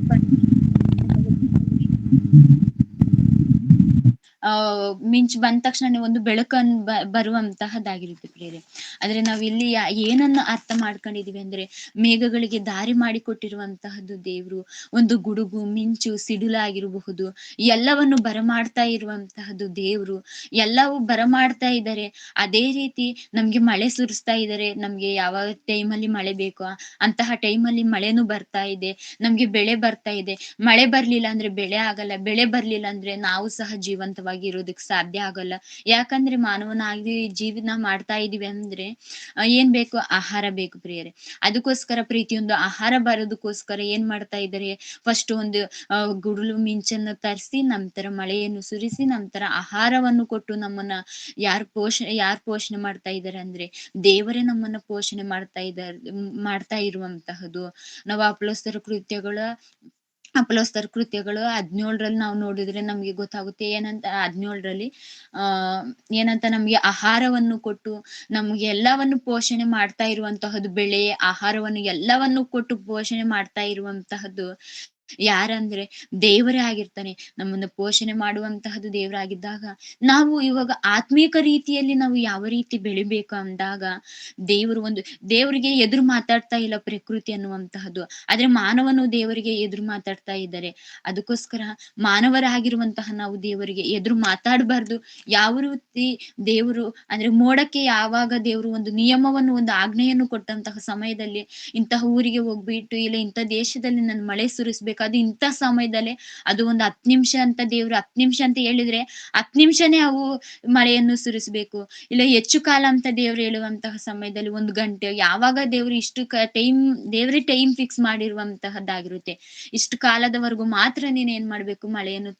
ಮಳೆಯನ್ನು ಸುರಿಸ್ಬೇಕಂತ ಮೋಡಗಳಿಗೆ ಆಜ್ಞೆಯನ್ನು ಕೊಟ್ಟಂತಹ ಸಮಯದಲ್ಲಿ ಅಷ್ಟು ನೀರನ್ನು ಅದು ಸ್ಟೋನ್ ಮಾಡಿ ಇಟ್ಕೊಂಡಿದ್ರು ಸಹ, ನನಗ್ ಭಾರ ಆಗ್ತಾ ಇದೆ, ಅಕಸ್ಮಾತ್ ಎಲ್ಲಾ ನೀರು ಒಂದೇ ಸತಿ ಬಿಟ್ರು ಸಹ ಮಳೆ ರೀತಿಯಾಗಿ ಅಲ್ದಲೆ ಅದೇ ರೀತಿಯಾಗಿ ಬಿಟ್ರೆ ಏನಾಗುತ್ತೆ? ಇವಾಗ ಒಂದು ದೊಡ್ಡ ಟ್ಯಾಂಕ್ ಇರುತ್ತೆ ಅಂದ್ಕೊಳ್ಳಿ. ನಮ್ಮ ಮನೆ ಮೇಲೆನೆ ಒಂದು ದೊಡ್ಡ ಟ್ಯಾಂಕ್ ಇದ್ದಾಗ ಅದು ಒಂದೇ ಸತಿ ಬಿದ್ರೆ ಯಾವ ರೀತಿಯ ಸಂದರ್ಭ ಆಗುತ್ತೆ? ಅದು ಬರೀ ಚಿಕ್ಕ ಟ್ಯಾಂಕಿ ರೀತಿಯಾಗಿರುವಂತಹದ್ದು ಬಿದ್ರೆ ನಮ್ ಕೈಲಿ ಆಗೋದಿಲ್ಲ.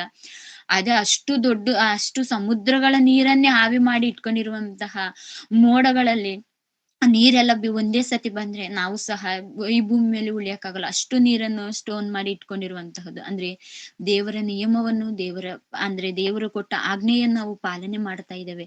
ಆದ್ರೆ ನಾವೇನ್ ಮಾಡ್ತಾ ಇದೀವಿ? ಇನ್ನೊಂದು 2 ನಿಮಿಷ ಪ್ರೇಯರ್ ಮುಗಿಸಿಕೊಳ್ಳೋಣ. ನಾವು ಆತ್ಮಿಕ ರೀತಿಯಲ್ಲಿ ಯಾವ ರೀತಿ ಬೆಳಿಬೇಕು? ದೇವ್ರು ಮೋಡಗಳಿಗೆ ಇಂಥ ಊರಿಗೆ ಹೋಗ ಅಂದ ತಕ್ಷಣ ನಾವು ಹೋಗ್ತೇವೆ. ದೇವ್ರು ನಮ್ಗೆ ಹೇಳ್ತಾ ಇದ್ದಾರೆ ಏನಂತ? ದೇವ್ರ ಯೇಸು ಕ್ರಿಸ್ತರು ಕಡೆಯದಾಗಿ ಯೇಸು ಕ್ರಿಸ್ತರು ಒಂದ್ ಮಾತು ಹೇಳಿರ್ತಾರೆ. ಏನಂತ? ನೀವು ಎಲ್ಲಾ ಕಡೆಗೆ ಹೋಗಿ, ಭೂಮಿಯ ಕಡೆಯವರೆಗೂ ಹೋಗಿ ನೀವು ಸುವಾರ್ತೆಯನ್ನು ಸಾರಿರಿ ಎಂಬುದಾಗಿ ಹೇಳ್ತಾರೆ. ನಾವು ಹೋಗ್ತಾ ಇದೀವ? ನಾವೇನಾದ್ರೂ ಸುವಾರ್ತೆ ಮಾಡ್ತಾ ಇದೀವ? ಇಲ್ಲ. ನಾವು ಯಾವ ಪಟ್ಟಣಕ್ಕೂ ಹೋಗ್ತಾ ಇಲ್ಲ, ಎಲ್ಲಿಗೂ ಹೋಗ್ತಾ ಇಲ್ಲ. ಇಲ್ಲ ನಮ್ಮ ಅಕ್ಕಪಕ್ಕದವ್ರಿಗೂ ಸಹ ನಾವು ಏನ್ ಮಾಡ್ತಾ ಇಲ್ಲ? ಸುವಾರ್ತೆಯನ್ನು ಸಾರ್ತಾ ಇಲ್ಲ, ದೇವರ ಬಗ್ಗೆ ಪ್ರಕಟಣೆ ಮಾಡ್ತಾ ಇಲ್ಲ. ಅದು ನಾವು ದೇವರ ಆಜ್ಞೆಯನ್ನು ನಾವು ಉಲ್ಲಂಘನೆ ಮಾಡ್ತಾ ಇದ್ವಿ. ಅಂದ್ರೆ ದೇವರ ಆಜ್ಞೆಯನ್ನು ನಾವು ಅಲ್ಲೂ ಸಹ ಮೀರ್ತಾ ಇದ್ವಿ.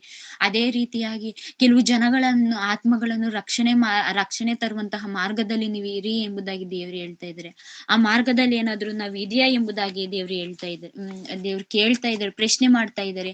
ಅದೇ ರೀತಿಯಾಗಿ ಅಗ್ನಿ ಅಂದ್ರೆ ಬೆಂಕಿಗೆ ಹೋಗುವಂತಹ ಮಾರ್ಗದಲ್ಲಿ ಕೆಲವು ಜನ ಇದ್ದಾರೆ, ಅವ್ರನ್ನಾದ್ರೂ ತಪ್ಪಿಸಿ ಅಂತ ಹೇಳ್ತಾ ಇದ್ದಾರೆ. ಆ ತಪ್ಪಿಸುವಂತಹ ಮಾರ್ಗದಲ್ಲಿ ನಾವೇನಾದ್ರೂ ಇದೀವ?